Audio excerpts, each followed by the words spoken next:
गायत्री में भीमावरम में 11:66 की वाणी चल रही थी। प्रातः क्लास दूसरे पेज का अंत में।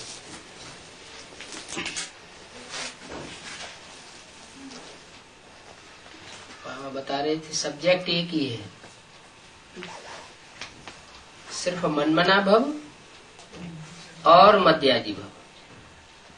मनमना भव मना मेरे मन में अपने मन के संकल्पों को तिरोहित कर दे। माना संकल्प मात्र भी बाप के संकल्प के अलावा कोई दूसरा संकल्प न आने पाए। कोई भी संकल्प में विरोधाभास न हो, तो संकल्प मात्र भी विरोधाभास नहीं होगा, तो वाचा से भी विरोधाभास नहीं होगा। क्योंकि मन बुद्धि का सरेंडर करना ही सबसे बड़ा सरेंडर करना है। मन से ही संकल्पों की उत्पत्ति होती है, तो वाचा से भी विरोध नहीं हो सकता। जो बाप की वाचा सो मेरी वाचा, जो बाप की भाषा सो बच्चों की भाषा। और सब मनसा और वाचा में समानता आ जाती है, तो कर्मेंद्रियों में भी जरूर समानता आएगी। कर्मेंद्रियों से जो कर्म किया जाएगा वो भी बाप समान कर्म होगा। तो दोनों मिलाकर के, तीनों बातों को मिलाकर के कहा जाता है मध्याजी भव। फिर जो भी कर्म होंगे वो परमात्मा बाप के लिए होंगे, माना विश्व कल्याण के लिए होंगे। शिव है ही विश्व कल्याणकारी। बाप विश्व कल्याणकारी है तो बच्चे भी विश्व कल्याणकारी हैं। किसी मनुष्य गुरु के कल्याणकारी नहीं, कोई देहधारी के कल्याणकारी नहीं, कोई स्वार्थी व्यक्ति के कल्याणकारी नहीं। बाप है एक विश्व कल्याणकारी, और वो सदा शिव कहा जाता है। क्या ऐसे नहीं कि कभी कल्याणकारी बन जाए और कभी अकल्याणकारी बन जाए, कभी स्वार्थी बन जाए, कभी परमार्थी बन जाए। तो जो बाप के बच्चे होंगे वो भी नंबरवार पुरुषार्थ अनुसार ऐसे ही होंगे। तो दो ही बातें हैं, अलफ और बे। अलफ माना अल्लाह, बे माने बादशाह। अलफ को याद करना माना याद, और बादशाह के आदि मध्य अंत को जानना माना ज्ञान। तो देखो इनको कितनी खुशी हुई, किसको, किनको, इनको कितनी खुशी हुई। किनको, कौन बोल रहा है? शिव बाबा बोल रहे हैं। इनको कितनी खुशी हुई, किनको कितनी खुशी हुई? इसको नहीं, इनको है। राम और कृष्ण की आत्माओं को कितनी खुशी हुई। क्या खुशी हुई? अलफ और बे की जानकारी मिली। अलफ को अल्लाह, बाकी सब जो कुछ भी था वो सब दे दिया। अलफ को अल्लाह मिला, बे को मिली बादशाही। इतनी बड़ी लॉटरी मिल गई, बाकी क्या चाहिए? तो क्यों न बच्चों को अंदर में खुशी होनी चाहिए। तो सृष्टि के हीरो हीरोइन का पार्ट बजाने वाली आत्माएं हैं, माता पिता के रूप में संसार में प्रत्यक्ष होती है। शिव बाप ही उनके द्वारा माता पिता का पार्ट बजाता है। उनको इतनी बड़ी लॉटरी मिल गई, तो बच्चों को और बाकी क्या चाहिए? बच्चे तो होते ही है सर के ताज। जरूर बच्चों को अंदर में खुशी होनी चाहिए। इसलिए बाबा कहते हैं ऐसे ट्रांसलाइट के चित्र सबके लिए बनवाएं जो देखकर सब बच्चों को खुशी होती रहे। कौन कहते हैं? बाबा कहते हैं। क्या कहते हैं? ट्रांसलाइट के चित्र बनवाए, तो माउंट आबू ट्रांसलाइट का चित्र बना करके रख दिया गया डब्बे में। ये बाबा ने कहा है? नहीं कहा, तो वैसे ही रख दिया गया है, ऐसे ही रख दिया गया। भक्ति मार्ग में भी चित्र रख देते हैं, जड़ चित्र। ज्ञान मार्ग में भी जड़ चित्र रख देते हैं, तो अंतर क्या हुआ? बाबा हम बच्चों के चेहरे को ट्रांसलाइट का चेहरा देखना चाहते हैं या जड़ ट्रांसलाइट का चित्र रखने के लिए बोलते हैं? बाबा तो मुरली में बोलते हैं इनका चित्र भी रखने की दरकार नहीं है। तो ट्रांसलाइट का हो या कोई भी चित्र हो, वो चित्र रखने की बात नहीं है। वास्तव में हमारा चेहरा ऐसी निराकारी स्टेज वाला प्रत्यक्ष होना चाहिए जो ट्रांसलाइट मुआफिक दिखाई पड़े। ट्रांसलाइट में क्या होता है? ज्यों का त्यों आर पार पारदर्शी दिखाई पड़ता है। तो ऐसे ट्रांसलाइट के चित्र बाबा साहब के बने हुए देखना चाहते हैं। क्या कहा? और सबके लिए देखना चाहते हैं, बनवाना चाहते हैं। बनवाए जो देख करके सब बच्चों को खुशी होती रहे। कब बनेंगे? हैं? बन गए? हैं? बनेंगे। अभी बने नहीं है, बने हैं और बनेंगे। तो बाबा ऐसे चित्र बनवाना चाहते हैं। माना चैतन्य चित्रों की बात है, जड़ चित्र बनवाने की बात बाबा नहीं करते हैं। शिव बाबा ब्रह्मा द्वारा हमको वर्षा दे रहे हैं। 11:66 की वाणी का 3रा पेज। क्या कहा? देने वाला वर्षा कौन है? शिव बाबा। शिव बाप नहीं कहा, क्या कहा? शिव बाबा। शिव बाबा बना साकार और निराकार का मेल। तो फिर क्या गुलजार दादी के द्वारा कहें? गुलजार दादी भी साकार है, साकार, लेकिन उनमें सुप्रीम सोल निराकार नहीं प्रवेश करता। हाँ, उनमें सुप्रीम सोल निराकार की प्रवेशता नहीं, इसलिए उनको शिव बाबा नहीं कह सकते। और जिसके तन में प्रवेश करके ये 66 में वाणी बोली जा रही है, उनका टाइटल हुआ प्रजापिता ब्रह्मा। टाइटल हुआ प्रजापिता ब्रह्मा, टाइटल हुआ। बना उनकी उपाधि थी, वो ओरिजिनल प्रजापिता ब्रह्मा थे नहीं। बना उनसे भी पहले कोई थे जिनका लकब उनको मिला, जिनके लिए मुरली में आता ऐसे ऐसे बच्चे थे जो मम्मा बाबा को डायरेक्शन देते थे, ड्रिल कराते थे, टीचर बनकर बैठते थे। हम समझते थे ये तो बहुत अच्छा नंबर माला में आवेंगे। कौन समझते थे? मम्मा बाबा ये समझते थे कि ये तो बहुत अच्छा नंबर माला में आवेंगे। वो बच्चे गुम हो गए।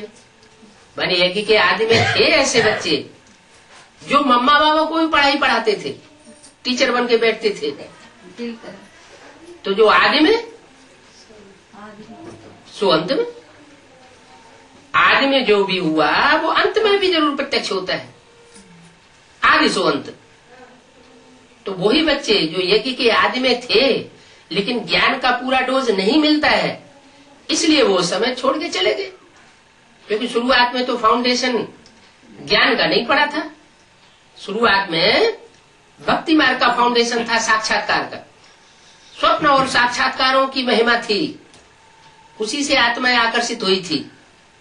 और भक्ति मार्ग की संस्कृति की गीता ही पढ़ करके सुनाई जा रही थी, उसके ही अर्थ किए जा रहे थे। तो जो फाउंडेशन ज्ञान का न होने की वजह से वो बच्चे टूट पड़े, लेकिन ब्राह्मणत्व का संस्कार लेकर के चले गए।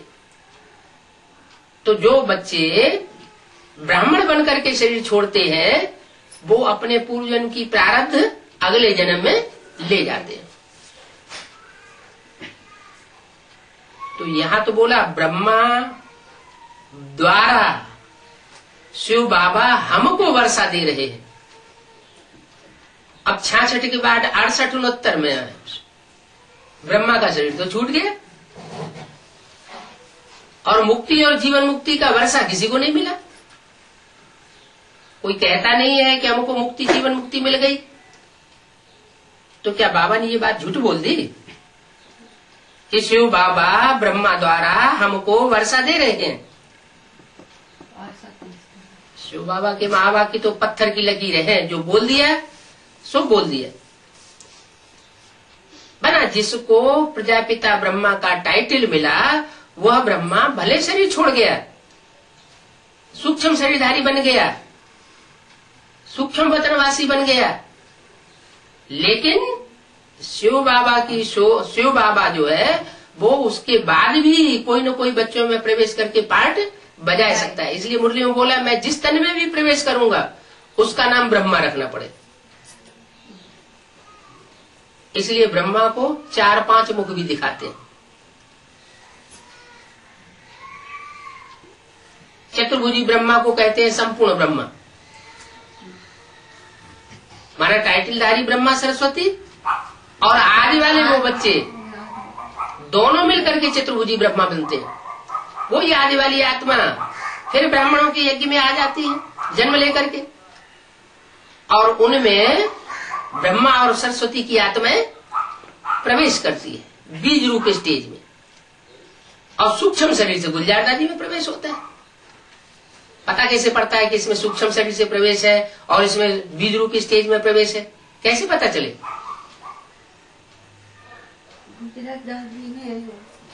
हाँ, गुलजार दादी में जब प्रवेश करते हैं तो चेहरा मोहरा बदल जाता है।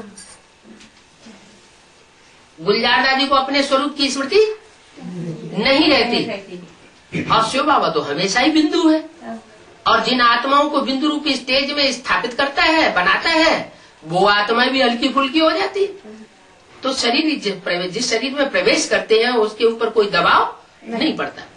तो ब्रह्मा की सोल भी जो इस सृष्टि की बीज रूप आत्मा राम वाली आत्मा है, सृष्टि का पिता है, प्रजापिता जिसे कहा जाता है, तो वो तो है बीज। अहम बीज प्रजा पिता, मैं पिता हूँ। पिता माना बीज, बीज को ही पिता कहा जाता है। तो ब्रह्मा की सोल भी जब राम बाप के शरीर में प्रवेश करती है तो उसके संग के रंग से वो भी बीज हो जाती है, बीज रूप स्टेज बन जाती है, निसंकल्प की स्टेज बन जाती है, मानी वो भी बीज है। तो ब्रह्मा की सोल का उनके ऊपर, राम वाले व्यक्तित्व के ऊपर कोई दबाव नहीं पड़ता। जैसे शिव का प्रवेश करने पर ब्रह्मा को पता ही नहीं चलता था कब प्रवेश किया कब चला गया, इतना हल्का फुल्का होकर के शिव पार्ट बजाता है। तो वो शिव ब्रह्मा की सोल को भी डायरेक्ट नहीं बनाता आप समान, बीज रूप स्टेज वाला, निराकारी निर्विकारी निरहंकारी, लेकिन राम वाली व्यक्तित्व के द्वारा प्रैक्टिकल में वो ही आत्मा भी निराकारी निर्विकारी निरहंकारी बनती है। मानी दोनों का साथ साथ परिवर्तन होता है। कौन दोनों का? राम और कृष्ण का। यज्ञ के आदि में राम सीता वाली आत्माएं थी जिनकी यज्ञ में सुप्रीमेसी थी, कंट्रोल था, वही आत्माएं फिर अंत में यज्ञ में आती है और ज्ञान योग धारणा सेवा सब में एडवांस पार्ट बजाती है। इसलिए उनके द्वारा एडवांस पार्टी की शुरुआत होती है। उनमें ब्रह्मा की आत्मा और सरस्वती की आत्मा भी प्रवेश करके एडवांस पार्ट बजाती है। बाकी ऐसे नहीं है कि एडवांस पार्टी कोई सूक्ष्म वतन में होती है, या जो भी शरीर छोड़ करके जा रहे हैं ब्रह्मा कुमार कुमारी वो ऊपर कोई सूक्ष्म वतन है वहां एडवांस पार्टी का पार्ट बजा रहे हैं। नहीं, इस ब्राह्मणों की सृष्टि में ही वो शरीर छोड़ने वाली आत्माएं प्रवेश करके एडवांस पार्टी का पार्ट बजा रही है। तो शिव बाबा ब्रह्मा द्वारा हम बच्चों को वर्षा दे रहे हैं, माने चले नहीं गए हैं। ऐसे नहीं शिव बाबा काम अधूरा छोड़ करके चला गया, नहीं, शिव बाबा भी प्रवेश करता है। उसकी यादगार है शास्त्रों में त्रिनेत्री के रूप में, शिव नेत्र कहा जाता है। तीसरा नेत्र माने, नेत्र माने आत्मा, वो चैतन्य आत्मा, सुप्रीम सोल जो सदा शिव है, वो कोई व्यक्तित्व में ऐसी कांस्टेंट प्रवेश करती है, मुकर्रर रथ के रूप में प्रवेश करती है कि वो सदा शिव कही जाती है। और ब्रह्मा की सोल प्रवेश करती है, वो अधूरा चंद्रमा के रूप में दिखाई जाती है। माने वो भी उसमें प्रवेश करके अपना पुरुषार्थ करता है, पुरुषार्थ करता है और सेवा भी करता है, वाचा की सेवा भी करता है, कर्मणा की सेवा भी करता है। ऐसे नहीं कि ब्रह्मा की सोल अभी सेवा नहीं कर रही है, कर्मेंद्रियों से भी सेवा कर रही है, वाचा से भी सेवा कर रही है, दृष्टि से भी सेवा कर रही है। लेकिन बाबा ने, शिव बाबा ने मुरली में हमको ये डायरेक्शन दिया है कि तुम ब्रह्मा को मत देखो, तुम इनको क्यों देखते हो, तुम क्या समझो हमको कौन पढ़ाई पढ़ा रहा है, हमको शिव बाबा पढ़ाई पढ़ा रहे। अगर तुम्हें शिव बाबा याद रहेगा तो गिरने वाली आत्मा कभी याद नहीं है। रामकृष्ण की भी आत्मा है, द्वापर कलयुग में नीचे गिरती है ना, तो गिरने वाली बुद्धि में क्यों आने चाहिए। जो सदैव ऊंचा है, ऊंचे थे ऊंचा करता रहे। बापों का भी बाप है, गुरुओं का भी गुरु है, टीचरों का भी टीचर है। उस सुप्रीम टीचर, गुरु और बाप को याद करो ना। तो वो बाप जिसे हम शिव बाबा कहें, माने प्रैक्टिकल साकार में है, और साकार में रह करके ही ब्रह्मा द्वारा हमको वर्षा दे रहे। माने किसी मुख कमल से अभी भी वो वाणी बोल रहे हैं, किस रूप में, टीचर के रूप में। सुप्रीम सोल टीचर भी बनता है। तो ब्रह्मा द्वारा वर्षा हमको दे रहे हैं, क्या स्वर्ग बन गया। अरे स्थूल रूप में स्वर्ग कैसे बन जाएगा। पहले शरीर परिवर्तन होंगे या पहले मन बुद्धि रूपी आत्माएं परिवर्तन होंगी। पहले तो सूक्ष्म परिवर्तन होगा ना सृष्टि का। तो इस सृष्टि में जो भी श्रेष्ठ ब्राह्मण आत्माएं हैं, उनको ये अनुभूति होना शुरू होती है कि भले हम जीवन में रहें, लेकिन जीवन में रहते हुए भी आत्मा शांति स्टेज में अनुभव करे। कोई हमको कितना भी डिस्टर्ब करे, लेकिन हम शांति की स्टेज न छोड़े। ऐसी ज्ञान की पराकाष्ठा हो जाए कि हम अशांत न हो। तो जैसे हमको शांति धाम का वर्षा शरीर रहते ही मिल गया, और सुखधाम का वर्षा जीवन मुक्ति। जीवन में रहते रहते ही हम सुख अनुभव करें, किसी प्रकार का दुख अनुभव न करें।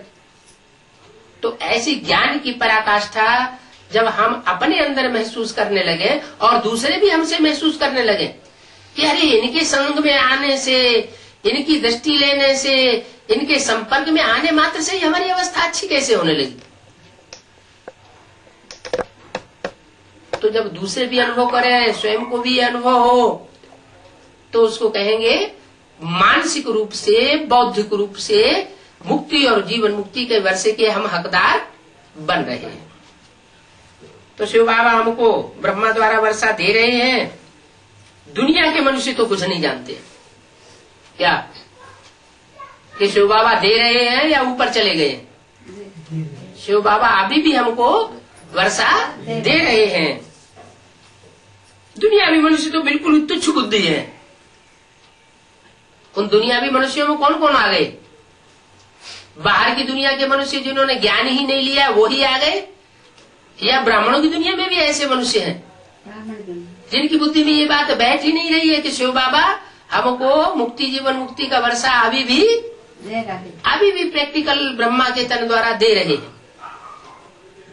अभी तुम बच्चे तुच्छ बुद्धि से स्वच्छ बुद्धि बन रहे हैं क्या। इसलिए मुरली में बोला, जब तुम्हारी आत्मा की सारी कट उतर जाएगी तो तुम डायरेक्ट बाप से सीखेंगे। क्या? डायरेक्ट बाप से। इसका मतलब कि ये वाक्य जिस तन के द्वारा बोला गया उस समय ब्रह्मा के तन के द्वारा, वो माँ का चोला था इनडायरेक्ट। वो माँ के द्वारा हमको बेसिक नॉलेज की पढ़ाई जा रही थी, डायरेक्ट बाप का पार्ट नहीं था। क्योंकि बुल्ली में तो बोला है मैं बाप भी हूँ, टीचर भी हूँ, सदगुरु, तीनों रूपों में एक व्यक्तित्व के द्वारा पार्ट बजाता हूँ। पर्सनालिटी एक ही होती है, वो बाप भी होता है, टीचर भी होता है और सदगुरु भी होता है, एक ही शरीर के द्वारा होता है। बना ब्रह्मा के रूप में वो बाप भी नहीं था बच्चों को वर्षा देने वाला, ब्रह्मा के रूप में वो टीचर भी नहीं था, सुप्रीम टीचर। साधारण टीचर तो माँ भी होती है, सुप्रीम टीचर का भी पार्ट नहीं बजाया। क्योंकि टीचर का काम क्या होता है? टीचर का काम होता है जो भी टेक्स्ट बुक है, चाहे गद्य हो, चाहे पद्य हो, चाहे पोएट्री हो, चाहे प्रोज हो, उसका क्लैरिफिकेशन देना, एक एक वाक्य के हिज्जे हिज्जे करके समझाना। तो हमारे ज्ञान में प्रोज क्या है और पोएट्री क्या है? हमारे ज्ञान में है मुरली है, हमारी पोएट्री, पद्य, गीत है, गीता है, गीता ज्ञान, और फिर निकलता है मंथन करने के बाद गीता ज्ञानामृत है। तो टीचर जब हिज्जे हिज्जे करके समझाता है तो वो मनन चिंतन मंथन के द्वारा अमृत निकलता है, उसे कहेंगे गीता ज्ञानामृत, जो हर एक की समझ में आ जाए। तो बताया मनुष्य इन बातों को नहीं जानते हैं। तुम्हारी बुद्धि में बैठा है, तुम तुच्छ बुद्धि से स्वच्छ बुद्धि बन रहे हो। कैसे बन रहे हो? नहीं, कैसे बन रहे हो? तुम्हारी आत्मा की सारी कट बिंदु को याद करते करते उतर गई।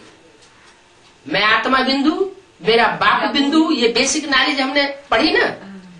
तो वो बेसिक नॉलेज जिन्होंने प्यार से पढ़ी, अपने जीवन में धारण की, वो बिंदु सूक्ष्म को याद करते करते उनकी बुद्धि सूक्ष्म बनी।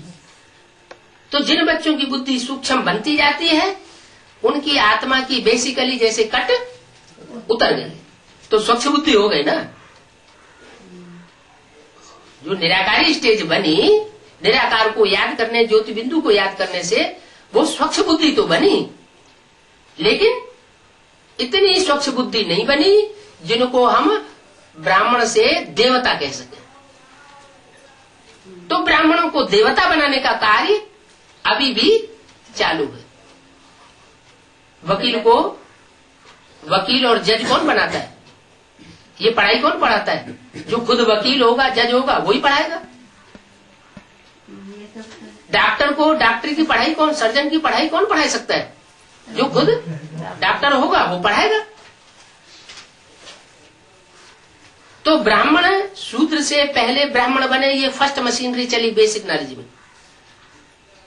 तो जरूर पढ़ाने वाला खुद क्या होगा? ब्राह्मण होगा ना, माने पवित्र जीवन धारण करने वाला होगा ना। तो बाबा कहते हैं तुमको इस जीवन में ब्रह्मचारी बनना है। कौन सा आचरण धारण करने वाला? ब्रह्मा ने जैसे पवित्र जीवन धारण किया, ऐसे तुमको भी पवित्र जीवन धारण करने वाला ब्रह्मचारी बनना है। तो इस जीवन में तुम ब्रह्मचारी बन करके ब्राह्मण तो बन गए, नंबरवार पुरुषार्थ अनुसार ब्राह्मणत्व को धारण किया। ज्ञान लेने के बाद किसी की बुद्धि ऐसी सतो प्रधान बनती है कि कोई निश्चय ले लेता है कि हम जीवन भर पवित्र रहेंगे, फिर कोई उसे जीवन भर निभा पाता है, कोई जीवन भर नहीं निभा पाता है। कोई तो 4-8 दिन निभा करके और फिर ठंडे पड़ जाते हैं, फिर बेकारी जिंदगी में चले जाते हैं। वो बात अलग है। लेकिन कुछ न कुछ समय के लिए ब्राह्मण बने तो ना। तो जो जो ब्राह्मण बनते हैं उनकी बुद्धि स्वच्छ होती जाती है। ब्राह्मण माने स्वच्छ बुद्धि। तो जो स्वच्छ बुद्धि ब्राह्मण बनते हैं उनको फिर शिक्षा दी जाती है, ब्राह्मण सो देवता बनने की। वो शिक्षा कौन देगा? वकील को वकील पढ़ाता है, डॉक्टर को डॉक्टर पढ़ाता है, तो ब्राह्मणों को देवता बनने की शिक्षा कौन देगा? शिव बाबा है, वो तो भगवान है, गॉडफादर है, उसको देवता कहेंगे? अरे वो शिव बाबा देवता या राक्षस या मनुष्य बनता है क्या? नहीं, वो तो मनुष्य तन में आता है, लेकिन देवता तो नहीं है। तो ब्राह्मणों को देवता कौन बनाए?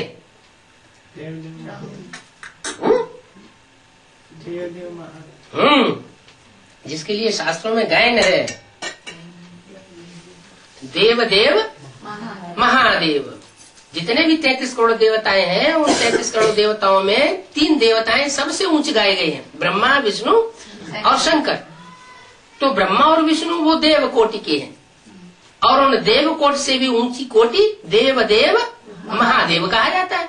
हमारे यहाँ चित्रों में भी बाबा ने जो साक्षात्कार से चित्र बनवाए, उनमें झाड़ के चित्र में, 3 लोग के चित्र में जो 3 पुरियां दिखाई गई हैं, उनमें भी शंकर को ऊंचे तबक्के में दिखाया गया, ब्रह्मा को नीचे वाले तबक्के में दिखाया गया, और विष्णु को बीच में दिखाया गया। वो बैलेंस रखने वाला है। तो तुम बच्चे सब कुछ जान गए हो, और कुछ पढ़ने की दरकार नहीं है। जो भगवान बाप पढ़ाई पढ़ाए रहे हैं, वो पढ़ाई पढ़ने वालों को और दुनिया भी कोई पढ़ाई पढ़ने की दरकार ही नहीं है। इस पढ़ाई से तुमको विश्व की बादशाही मिलती है। इसलिए बाप को नॉलेजफुल कहते हैं। मनुष्य सोचते हैं कि भगवान बाप एक एक के दिल को जानते हैं, परंतु बाप तो नॉलेजफुल है, नॉलेज देते हैं। टीचर समझ सकते हैं फलाना कितना पढ़ता है, बाकी सारा दिन ये थोड़ी बैठ देखेगा कि इनकी बुद्धि में क्या क्या चलता है। अरे भगवान को ये देखने की क्या जरूरत है कि इनके दिल में क्या है। अगर भगवान के ये पक्का ही कह दें कि भगवान सबके दिल की बात को जानता है, सबके दिल की बात को देखता है, तो बाप ने ये नियम क्यों बनाया कि पोता मेल दे? अपना पोता मेल देना है, इसका मतलब जिस तन में प्रवेश करता है उसको भी जानकारी मिलनी चाहिए। वो तो है अंतर्यामी निराकार ज्योति बिंदु शिव, लेकिन उसको एक एक के दिल के अंदर जानने की दरकार नहीं है, एक एक के दिल की पेटी खोलने की उसको दरकार नहीं है। हर बच्चे का कर्तव्य है कि वो अपनी दिल की पेटी खुद खोल करके सारा पोता मेल बाबा के सामने रखे। तो बाकी सारा दिन ये थोड़ा ही बैठ देखेगा कि इनकी बुद्धि में क्या चलता है। ये तो कुछ काम का नहीं है। क्या कहा? यह तो कुछ काम का नहीं है। तो ये नॉलेज बड़ी वंडरफुल है। बाप को भी ज्ञान का सागर, सुख का सागर, शांति का सागर कहा जाता है।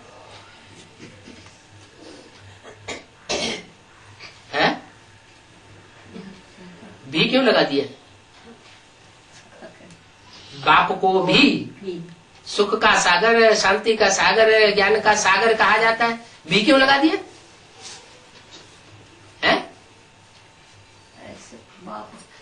हाँ, बाप कहा ना, तो बाप भी तो 2 हैं बेहद के। एक है शिव सुप्रीम सोल, और एक है जिसमें प्रवेश करता है मुकर्रर रूप से, वो भी बेहद का बाप है। 500 करोड़ 700 करोड़ मनुष्य शक्ति का पिता है। तो वो निराकार जब उसमें प्रवेश करता है, तब वो दोनों आत्माएं मिलकर के ज्ञान सागर कही जाती है। अगर दोनों अलग अलग रहे तो ज्ञान सागर की प्रत्यक्षता नहीं हो सकती।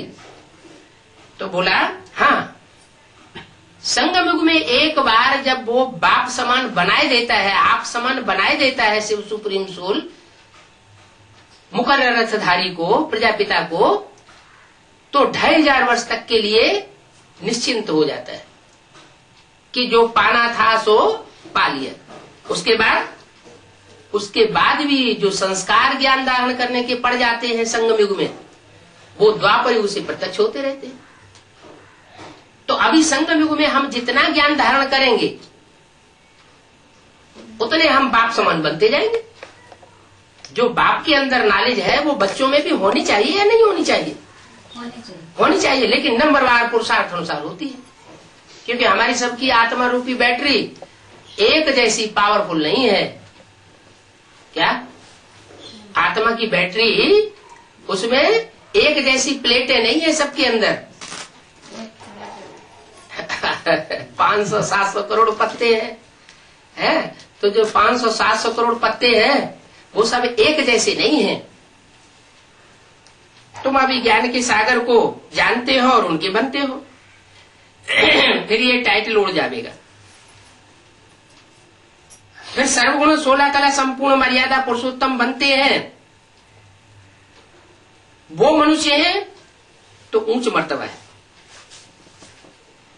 ऊंच नीच मर्तबा होता है ना, इस समय यह है ईश्वरीय मर्तबा। तो कितनी समझने और समझाने की बात है। लक्ष्मी नारायण का चित्र देख करके बहुत खुशी होनी चाहिए है? होनी चाहिए, चाहिए क्यों लगा दिए है? लक्ष्मी नारायण का चित्र देख करके खुशी होती नहीं है क्या? आज भी मंदिरों में लोग जाते हैं, लक्ष्मी नारायण के मंदिरों में, तो लक्ष्मी नारायण का चित्र देख करके खुशी नहीं होती है क्या? होती है ना। तो लक्ष्मी नारायण के चित्र को देख करके खुशी तो होती ही है, फिर यहाँ क्यों कहा कि चाहिए है? इसलिए कहा कि अभी बाबा तो चैतन्य की बात करते हैं, जड़ चित्र की तो बात ही नहीं करते। तो अभी जो चैतन्य चित्र लक्ष्मी नारायण बनने की स्टेज वाले होंगे, वो अभी ब्राह्मणों की दुनिया में कहीं न कहीं मौजूद तो होंगे ना, लेकिन वो अभी ऐसे दिखाई नहीं पड़ते, माने 66 में वो पुरुषार्थ संपन्न नहीं हुआ। इसलिए कहा कि उन चित्रों को देख करके जब बुद्धि की तीसरे नेत्र से ये देखने लग जाए आत्मा कि ये लक्ष्मी नारायण बनने वाले हैं, तीसरे नेत्र से लक्ष्मी नारायण के चैतन्य स्वरूप का दर्शन कर लिया ना कि भविष्य में इनका ये रूप होगा और ये व्यक्तित्व है जो लक्ष्मी नारायण विश्व के बादशाह बनने वाले, तो खुशी होनी चाहिए या दुखी हो गया कोई? फिर तो खुशी चढ़ जाएगी, बहुत खुशी होनी चाहिए। हम अभी वो बन रहे हैं क्या? हम भी अभी वही नारायण जैसे बन रहे हैं, हम विश्व के मालिक बनेंगे क्या?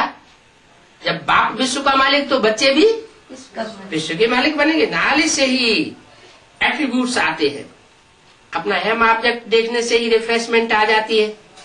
इसलिए बाबा कहते हैं कि यह लक्ष्मी नारायण का चित्र हर एक के पास होना चाहिए। क्या? लक्ष्मी नारायण का चित्र हर एक के पास होना चाहिए। पास होना चाहिए माना है?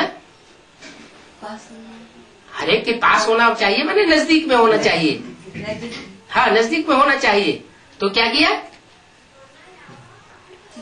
लक्ष्मी नारायण का चित्र बनाया प्लास्टिक में डाल करके और बिल्ला बना के जेब के ऊपर डाल दिया। अब बाबा कहते हैं जो लॉकेट बनाई है लक्ष्मी नारायण के चित्र की, ये एक तरफ है हम ऑब्जेक्ट लक्ष्मी नारायण का चित्र और दूसरी तरफ शिव बाबा। तो उन्होंने क्या किया, वो प्लास्टिक का जड़ चित्र बना दिया और दूसरी तरफ शिव ज्योति बिंदु बना दिया। लेकिन शिव ज्योति बिंदु शिव बाबा है ज्योति बिंदु शिव बाबा है?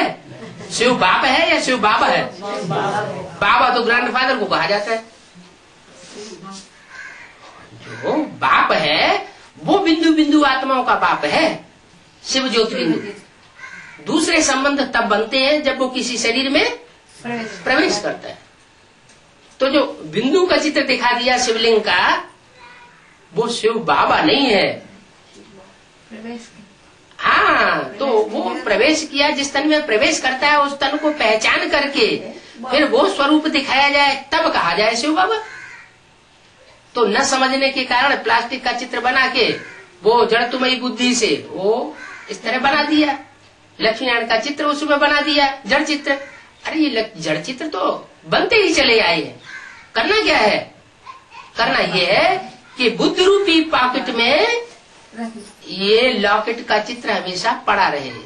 एक तरफ हो त्रिमूर्ति शिव, क्या शिव की तीनों मूर्तियां बुद्ध रूपी पॉकेट में पड़ी हुई हो कि ब्रह्मा का पार्ट बजाने वाला कौन व्यक्तित्व संसार में प्रत्यक्ष होने वाला है, विष्णु का पार्ट बजाने वाला कौन सा व्यक्तित्व संसार में प्रत्यक्ष होने वाला है, वो कौन सी मूर्ति है हम ब्राह्मणों के बीच में, और देवदेव महादेव के रूप में शंकर के रूप में पार्ट बजाने वाला कौन सा व्यक्तित्व है, वो शिव बाबा कौन है, जिसका चित्र दूसरी तरफ हमें डालना है। एक तरफ त्रिमूर्ति शिव बाबा, दूसरी तरफ लक्ष्मी नारायण। तो लक्ष्मी नारायण का चित्र हर एक के पास होना चाहिए। हर एक के पास होने का मतलब जड़ चित्र से नहीं है। कौन से चित्र से? वो चैतन्य चित्र की बात बुद्धि में बैठी होनी चाहिए। 30 × 40 में छपा लो। क्या कहा?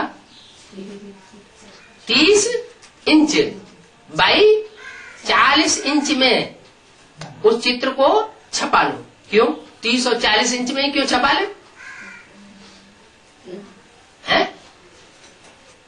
ज्यादा लंबा चौड़ा क्यों नहीं? भागवत मुरलियों में कहते हैं कि छत इतने ऊंचे, 4 चित्र तैयार करो तो जो अंधे की औलाद है, अंधे उनकी बुद्धि में बैठे। लेकिन क्या किया? बजाय उन 4 चित्रों को बड़ा बड़ा छत इतना ऊंचा बनाने के, उन चित्रों को ही गायब कर दिए। हैं? चित्र गायब कर दिए, माउंट आबू से ही गायब हो गए। अभी वो पुराने जो चित्र हैं मम्मा बाबा के समय के बनाए हुए, वो चित्र वहां अगर लेने जाएंगे तो मिलेंगे नहीं, और अगर कहीं से निकाल भी लिए तो कहेंगे शंकर पार्टी का है, पकड़ा दगड़ी करेंगे।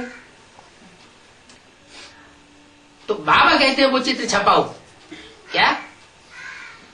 पहले उनकी प्रत्यक्षता करो ताकि लोगों की बुद्धि में बैठे। अंधे की औलाद, अंधे जिनको समझ में नहीं आ रही है, बात देखने में नहीं आ रही है, वो देखें।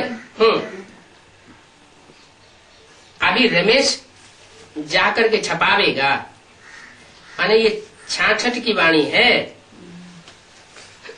66 में प्रदर्शनी के चित्र तैयार नहीं हुए थे।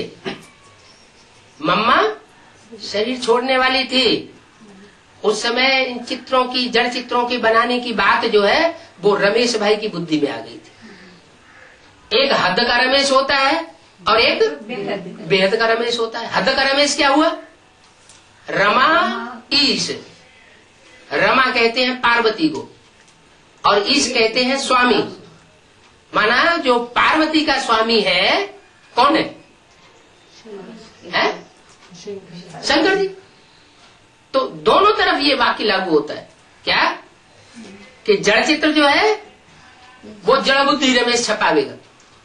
जड़ चित्र बना दिए, ढेर सारी प्रदर्शनी के चित्र बना दिए, और जो बेहद का रमेश है वो चैतन्य चित्र बना देता है।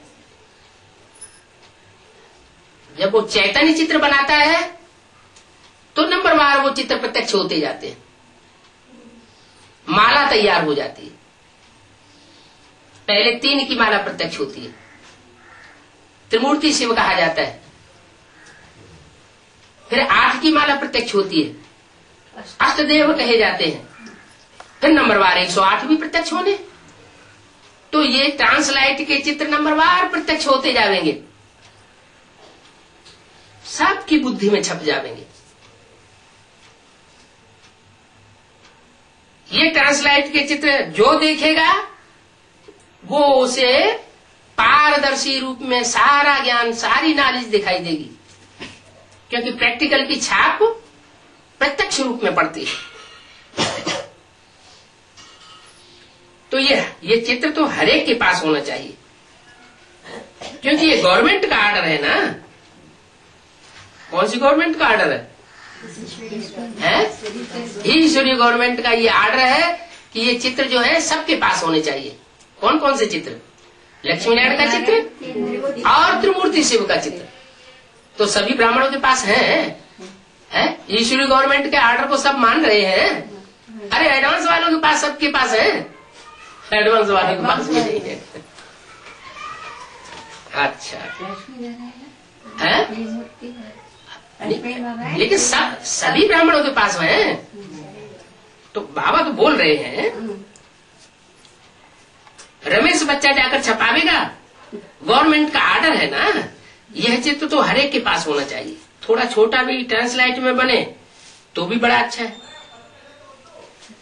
हर सेंटर पर एम ऑब्जेक्ट का चित्र रख दे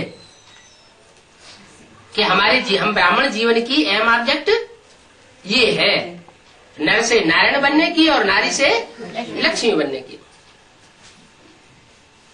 चित्र रखने देखने से ही दिल खुश होती है। बाबा स्वर्ग की महिमा बहुत करते हैं।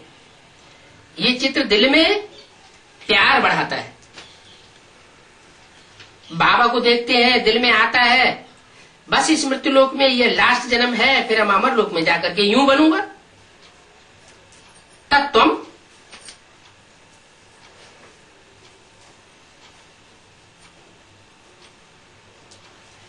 ऐसे नहीं कि आत्मा सो परमात्मा, ये ज्ञान सारा बुद्धि में बैठा हुआ है, ये तो छपवा लेना चाहिए। जब भी किसी को समझाते हो बोलो हम कभी कोई से भीख नहीं मांगते हैं, चित्र इतने छपा के रखो और जिसको समझाओ उसको वो चित्र दे दो। और साथ साथ में ये भी बोलो कि हम किसी से भीख नहीं मांगते हैं। आप किस बुद्धि में बात बैठी हो तो ये त्रिमूर्ति का चित्र और लक्ष्मी नारायण का चित्र अपने पास रख सकते हो। भीख नहीं मांगते हैं। प्रजापिता ब्रह्मा के बच्चे तो बहुत हैं, हम अपने तन मन धन से ये सेवा करते हैं। किसी से भीख या डोनेशन लेकर के हम ये चित्र नहीं बांट रहे हैं। ब्राह्मण अपनी कमाई से ही यज्ञ को चलाए रहे हैं। क्या ब्राह्मण अपनी कमाई से यज्ञ को चला रहे हैं, अपनी कमाई से चला रहे हैं।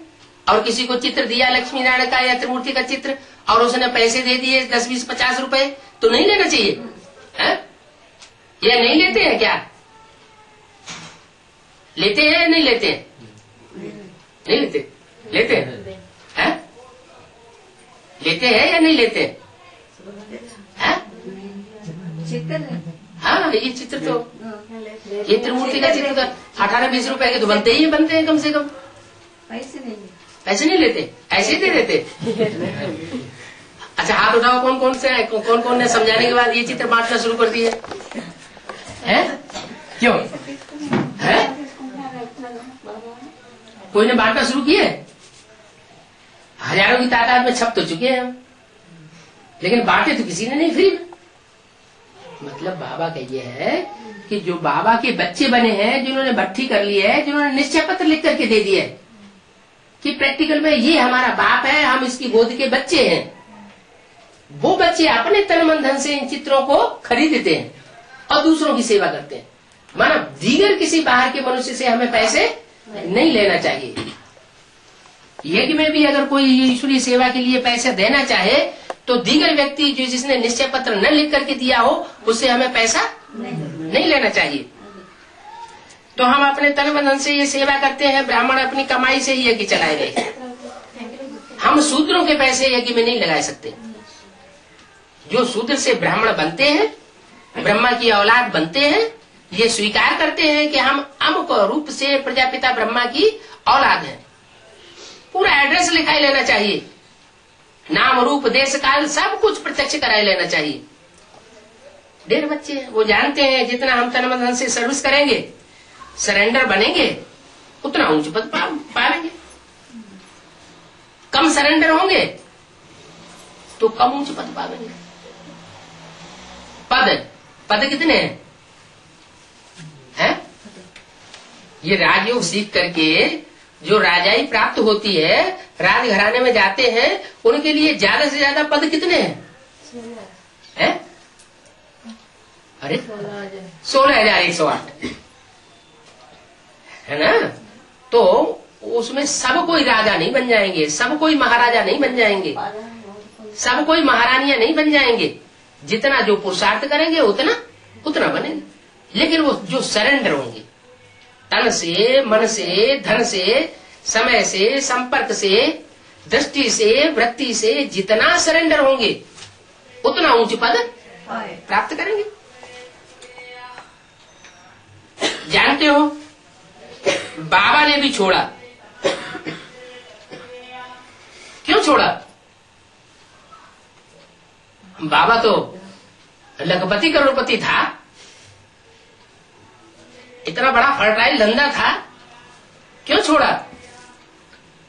अरे कुछ प्राप्ति हो रही होगी तभी तो छोड़ा ना।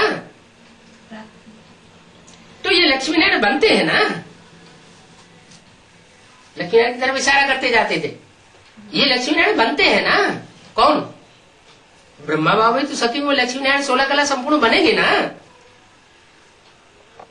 पैसे तो काम में आने नहीं है, जितना भी लाख करोड़ कमाया हो किसी ने, वो विनाश में तो सब खलास हो जाएगा। किसकी दबी रही धूल में, किसकी राजा खाए, किसकी ले जाएंगे चोटा और किसकी आग जलाए। तो फिर क्यों नहीं इस काम में लगा देना चाहिए?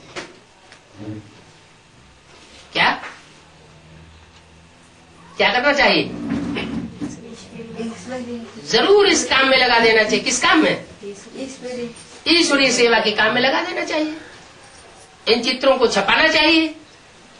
चित्रों को छपाने में खर्चा तो होगा ना, तो ईश्वरीय सेवा में लगा देना चाहिए। फिर क्या सरेंडर होने वाले भूख मरते हैं? अभी तो सरेंडर ज्यादा हुए भी नहीं है। यज्ञ के आदि में भी 300-400 सरेंडर हुए थे, और अब अंत में एडवांस पार्टी में भी 300-400 सरेंडर हुए। जो आदि में थे वो अंत में भी अभी उतने ही है। अभी तो 16,000 की तो बाजी लग भी नहीं पाई। सिर्फ शुरुआत में अखबार में पढ़ा था, अमेरिका के अखबार में, कि एक जौहरी निकला है इंडिया में जो कहता है कि 300-400 मिल गई है, हमें कितनी चाहिए? 16,000 चाहिए। बस इतनी बात अखबार में आकर के रहेगी, प्रैक्टिकल तो नहीं हुआ। लेकिन बाबा जो कुछ बोल रहे हैं वो सब प्रैक्टिकल होना जरूर है। अभी चलो एडवांस में नहीं है, लेकिन बेसिक में तो हजारों ब्रह्मा कुमार कुमारियां सरेंडर हो चुके ना। इसलिए अव्यक्तवाणी में अभी बोल दिया 3-4 साल पहले कि ये लास्ट समर्पण समारोह नहीं है, अभी दोबारा समर्पण समारोह मनावेंगी ना। तो किसी ने जवाब ही नहीं दिया, कोई समझ ही नहीं पाया कि दोबारा समर्पण समारोह कैसे होगा। जैसे 2 जन्म होते हैं ना ब्राह्मणों के, द्विजन्म कहा जाता है। एक जन्म होता है बेसिक नॉलेज में, दूसरा जन्म होता है एडवांस नॉलेज में। जैसे यज्ञोपवीत होता है तो कहते हैं नया जन्म हुआ, पक्का ब्राह्मण बन गया। एक ब्राह्मण के घर में जन्म लेना और दूसरा यज्ञोपवीत होकर के पक्का ब्राह्मण बनना, तो ऐसे ही है। तो सरेंडर होने वाले भूख मरते हैं क्या? जो भी सरेंडर हुए, भले बारात की बारात सन 36 से खाती रही यज्ञ में, भूख तो नहीं मरी ना। अच्छा चलो, उस समय तो लखपति करोड़पति के अंडर में रह करके खा रही थी। अभी तो जो बैगर है वो निमित्त बना हुआ है, उसके अंडर में रहने वाले क्या भूख मर रहे हैं क्या? नहीं मर रहे। बहुत संभाल होती रहती है। बाबा की कितनी संभाल होती है। ये तो शिव बाबा का रथ है ना। क्या? यह तो शिव बाबा का रथ है ना। सारी दुनिया को हसीन बनाने वाला है। क्या? सारी दुनिया की जब तक निराकारी स्टेज न बने तब तक परमधाम वापस नहीं जा सकती। कैसे न कैसे सबको निराकारी स्टेज में निराकारी बिंदु आत्मा बना करके ले जाऊंगा। ये हसीन मुसाफिर है। परमपिता परमात्मा हुसैन आकर के हमको हसीन बनाते हैं।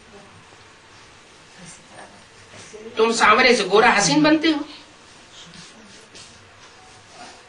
सांवरे माना काले विकारी, गोरे माने निर्विकारी।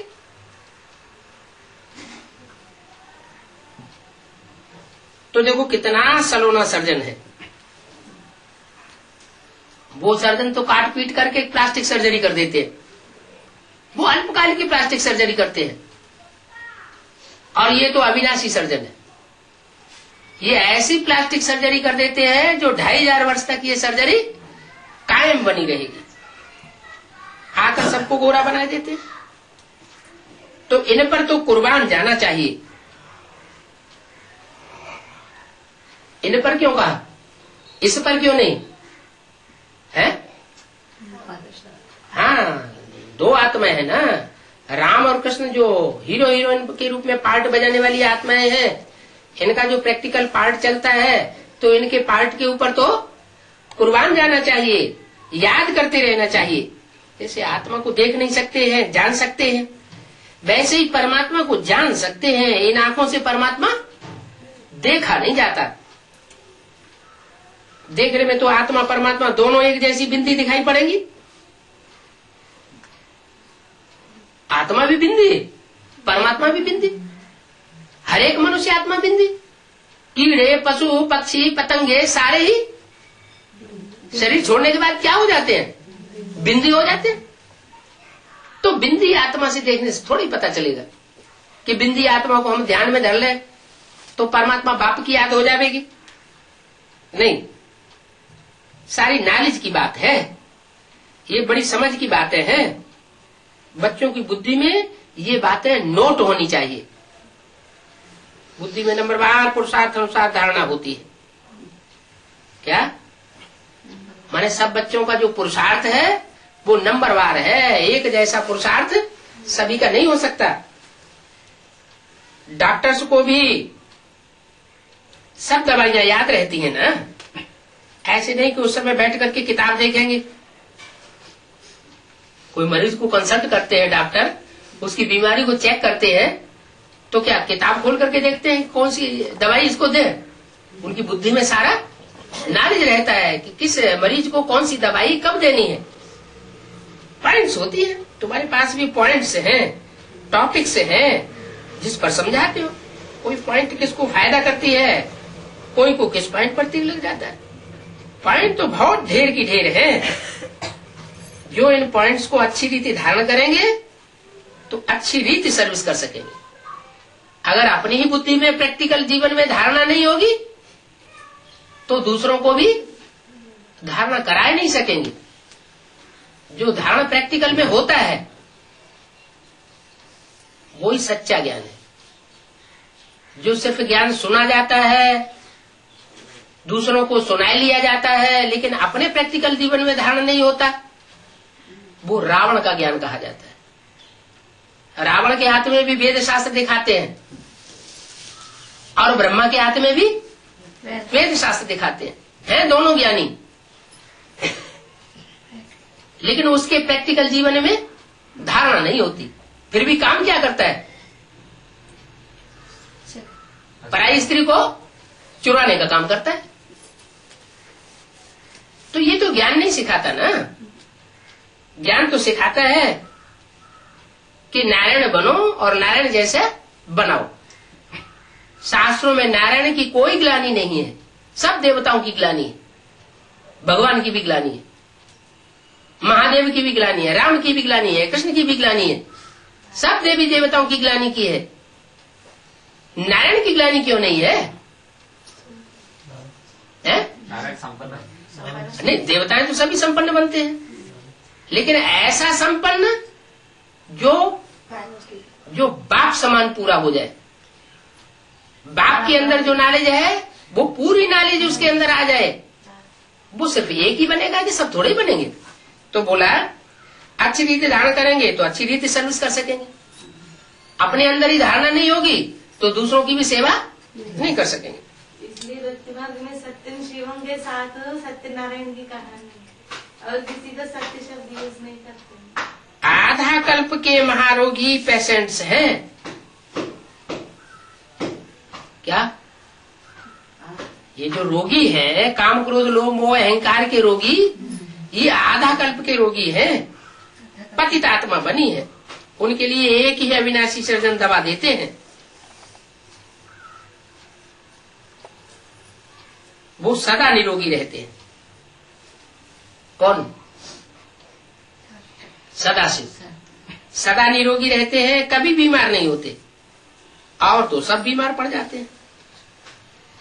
अविनाशी सर्जन एक ही बार आकर के मन बना भव का इंजेक्शन लगाते हैं, तो कितना सहज है। चित्र तो पॉकेट्स में रख दो। क्या? कौन सी पॉकेट में? बुद्ध रूपी पॉकेट में चित्र रख दो। ऐसे नहीं कि जड़ चित्र बैच वाला बना लिया और पॉकेट में ऊपर लटका लिया दिखाने के लिए। नहीं, उसके लिए भी बताया पॉकेट में रख दो, पॉकेट में से निकालो और दूसरों को समझाओ। लेकिन जड़ चित्र की तो बात ही नहीं। बाबा कहते हैं ये सारी नॉलेज बुद्धि में होनी चाहिए।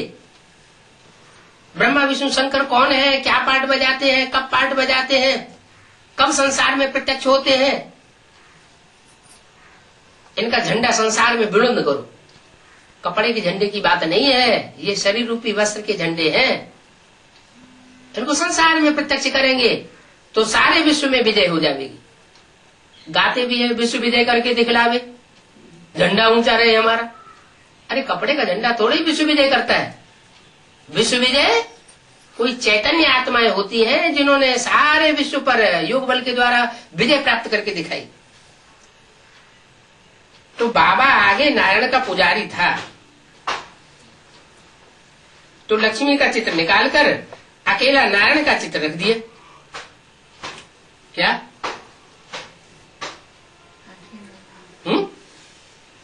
ब्रह्मा बाबा के बारे में क्या बताया? ब्रह्मा बाबा नारायण का पुजारी था, तो लक्ष्मी नारायण के चित्र है जो इकट्ठे मिलते थे, उसमें क्या किया? लक्ष्मी का चित्र हटा दिया और नारायण का चित्र रख दिया। अभी पता पड़ता है जिसको हम पूजते थे वो हम अब बन रहे हैं। लक्ष्मी को विदाई दे दी। क्यों? लक्ष्मी को क्यों विदाई दे दी? क्या कारण है? अरे है? लक्ष्मी को क्यों हटा दिया? इसलिए नारायण को पाँव दबा देते हैं। पाँव दबा देते हैं? दबाते हैं। उनके पाँव में दर्द होता है क्या? है? इससे अच्छे नहीं है? इससे अच्छे लगता है, अच्छे नहीं लगा। हाँ। इससे अलग कर दिया ऐसे। तो पाँव में दर्द होता है उनको क्या है? चित्रों में दिखा दिया है। ये भी संगम युग की यादगार है। इस झूठ की दुनिया में सच्चाई जब प्रत्यक्ष होती है तो उसे झूठ से टक्कर लेनी पड़ती है। सारे झूठे हैं। इतने झूठों के बीच में अगर एक सच्चा होगा तो टक्कर तो जबरदस्त लेनी पड़ेगी ना। कितने धर्म पिता है, इब्राहिम, बुद्ध, क्राइस्ट, गुरु नानक आए, इन्होंने अपने अपने धर्म की स्थापना की, लेकिन पुराने धर्मों का विनाश किसी ने नहीं किया, क्योंकि उसके लिए तो टक्कर लेनी पड़े पुराने वालों से। तो उस बात में सब डरते रहे। तो जब तक पुराने का विनाश नहीं होगा तब तक नए सद्धर्म की स्थापना कैसे हो पाएगी? मिक्स ही बना रहेगा।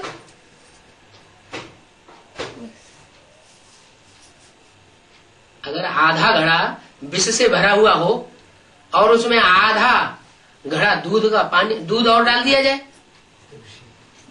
तो क्या दूध हो जाएगा? वो विष का विष ही बना रहेगा। पहले वो जो विष का घड़ा है वो सारा खाली किया जाए और दूध दूसरी तरफ तैयार किया जाए।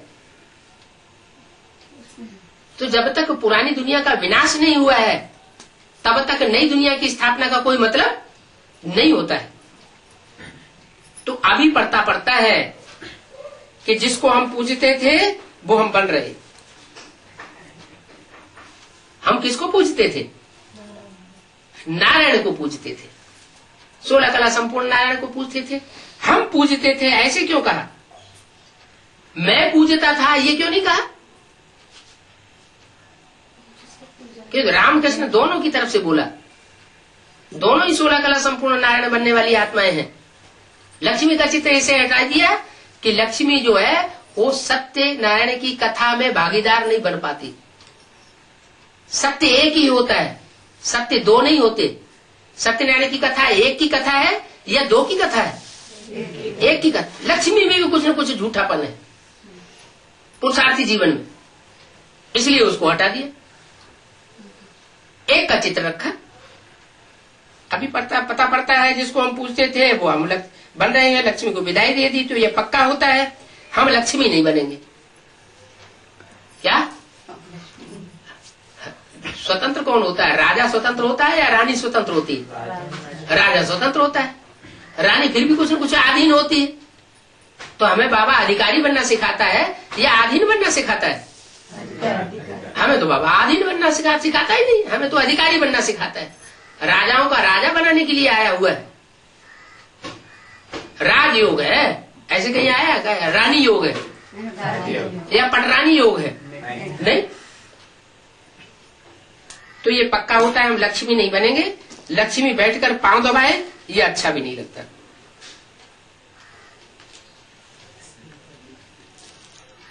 इनको देख करके पुरुष लोग स्त्री से पैर दबाते हैं। तो बाबा ने पहले ही लक्ष्मी चित्र को मुक्ति दे दी। ओम शांति।